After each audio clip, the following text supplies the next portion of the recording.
Qui aurait pensé qu'un film de Wes Anderson serait aussi existentiel ?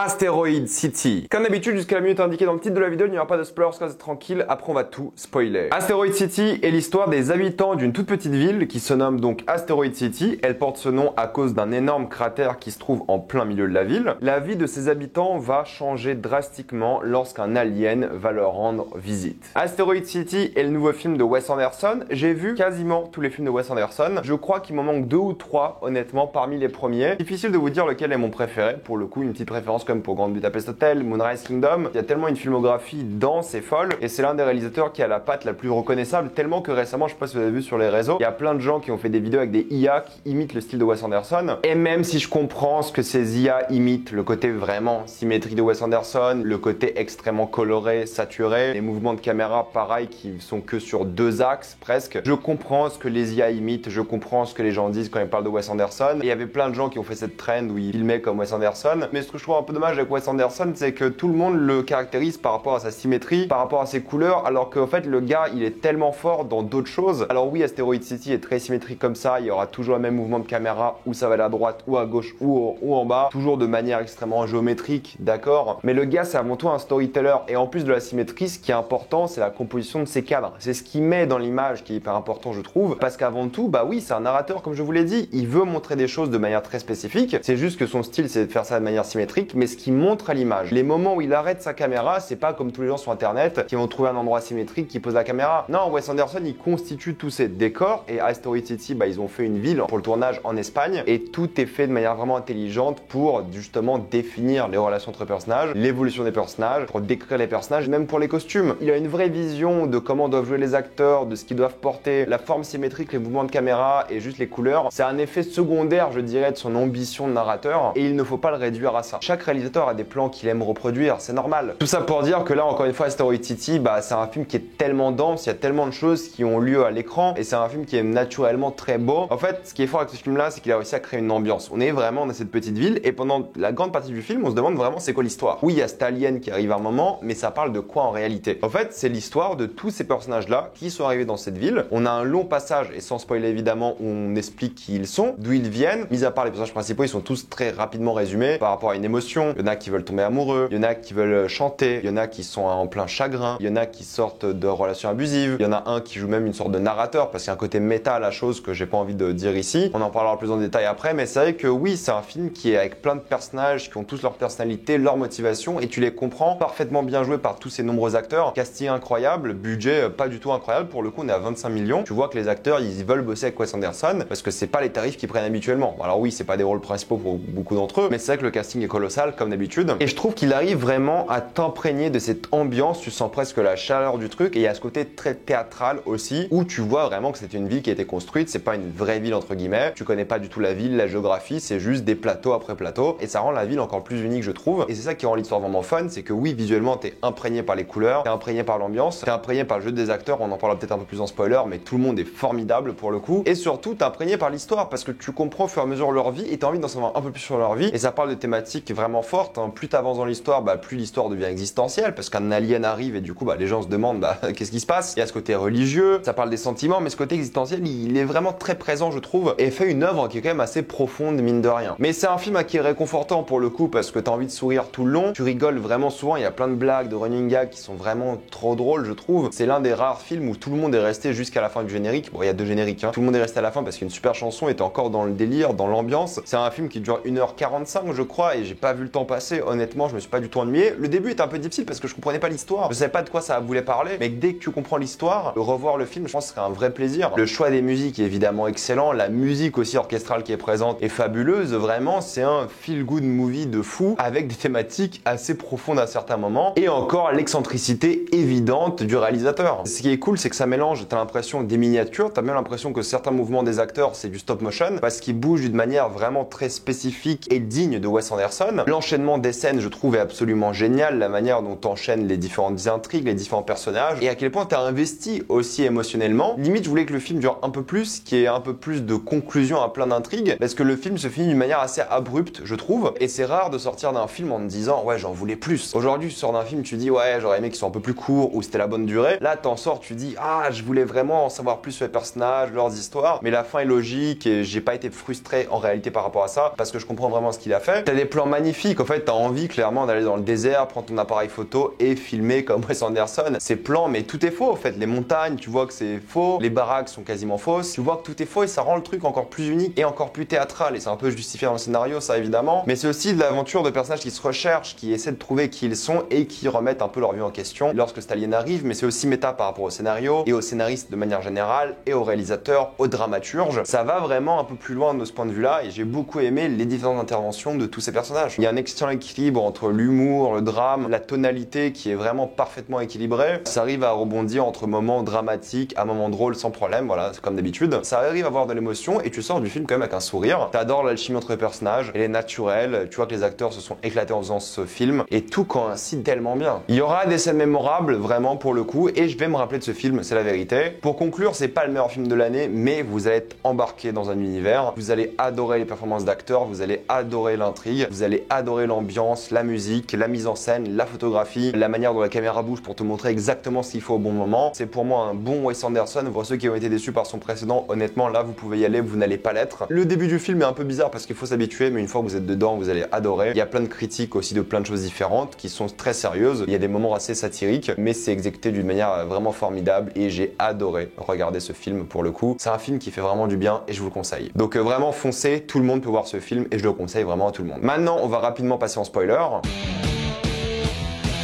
J'adore la manière dont le film commence en fait parce que t'es dans cette présentation d'Asteroid City avec des bandits, des explosions nucléaires, des choses qui semblent basiques à la fin après l'intervention d'un alien. Et pour moi c'est un peu toute l'idée du film qui est en parallèle avec la pièce de théâtre qui est écrite derrière. C'est un peu le but de la vie de ces personnages là. Ils sont tous à un moment bizarre de leur vie ou difficile, que ce soit les scénaristes, que ce soit les personnages en soi, les acteurs de la pièce. Il y a ce côté existentiel où Asteroid City c'est une ville où il y a des bandits, des explosions nucléaires. Mais lorsqu'un alien arrive, c'est ça qui les étonne, ça qui les choque parce que ça remet en question toute leur vie. Ils parlent de religion, beaucoup, ils parlent de science évidemment, mais ça change vraiment leur vie et t'as l'impression que tous les personnages qui ont quitté cette ville, ce village, peu importe, ils vont en ressortir grandis. T'aurais aimé des adieux ou que tout le monde s'en aille, mais tu suis vraiment tous ces personnages là, que ce soit ceux qui sont en plein chagrin, ceux qui ont vécu des choses horribles, abusives. J'adore les différentes piques qu'il y a par rapport aux gens qui croient pas forcément à la science, par rapport aux États-Unis qui veulent cacher l'alien pendant 100 ans, à la quarantaine obligatoire et des choses comme ça qui sont clairement pas justifiées. Il y en a qui vont comparer ça au Covid, mais pour moi ça n'a aucun rapport, mais bon peu importe. J'aime aussi beaucoup le côté théâtral par rapport aux acteurs, par rapport aux amours qu'ils forgent, par rapport à la manière dont ils cherchent de l'inspiration, par rapport aux erreurs qu'ils font. T'as Bryan Cranston qui fait une erreur à un moment. Tous ces petits trucs là qui rendent l'expérience unique et le côté méta évident. Margot Robbie qui a un beau speech mine de rien, tu vois qu'elle aime l'art, qu'elle a connu et tu vois qu'il y a un parallèle avec la vie d'acteur et la vie aussi de la ville d'Asteroid City avec ses balcons. Il y a tellement de belles scènes comme ça qui sont fortes en symbolisme avec des petites interventions, des petits moments comme ça qui sont doux et beaux. J'adore la relation entre John Swartzman et Scarlett Johansson. Tom Hanks c'est aussi très drôle je trouve, mais aussi touchant. Les enfants qui font de la science créent une vraie communauté. Tu vois qu'ils vivent un truc entre enfants qui est assez beau et en plus de ça ils jouent tous très bien je trouve. Brody et Norton qui jouent des personnages qui sont complètement torturés, qui ont du mal avec leur art et qui en souffrent quand même un petit peu, tu le vois. Je sais pas s'il y avait Bill Murray dans le film, est-ce que j'ai raté son caméo? Steve Carell qui a un petit rôle aussi, qui essaie vraiment d'arnaquer les gens avec sa propriété, qui veut vendre, c'est hyper drôle ça aussi. C'est ça qui est cool aussi et qui donne une vraie identité au film, une vraie âme. Même Jeffrey Wright est très drôle dans le rôle. Liv Schneider il s'éclate aussi, ça se voit. Willem Dafoe de même. Petit caméo évident de Jeff Goldblum qui joue l'alien, c'est genre la meilleure chose possible. Même le personnage de Tilda Swinton, il a une sorte de drame assez tragique mine de rien par rapport à elle, qui a pas eu d'enfant, qui a l'impression d'avoir raté sa vie, qui cherche quelqu'un à mentorer. Maya Hawke et Rupert Finn, t'es hyper content de leur amour mine de rien. T'es attaché à tous ces personnages là qui ont de l'émotion, qui te font rire et t'adores tout le film quoi, pour ce qu'il veut raconter, pour les personnages, les acteurs, pour les visuels. Ouais, j'ai rien à dire, j'ai vraiment beaucoup aimé Asteroid City et je vais m'en rappeler. Et tout le monde est resté à la fin à regarder ce petit piaf pendant qu'il y a la musique qui passait. C'est ça qui est fort aussi par rapport au film. C'était un beau slice of life movie que j'ai vraiment beaucoup aimé avec énormément de personnages et je trouve que c'est un feel good movie que vous devez aller voir, mais mettez-moi dans les commentaires ce que vous en avez pensé. Avez-vous adoré ou détesté tout ça dans les commentaires? Comme d'habitude, pensez à vous abonner à la chaîne pour voir les prochaines vidéos. Mettez un j'aime, ça aide beaucoup la chaîne. Suivez-moi sur tous mes réseaux et moi je vous dis à la prochaine fois. Salut à tous.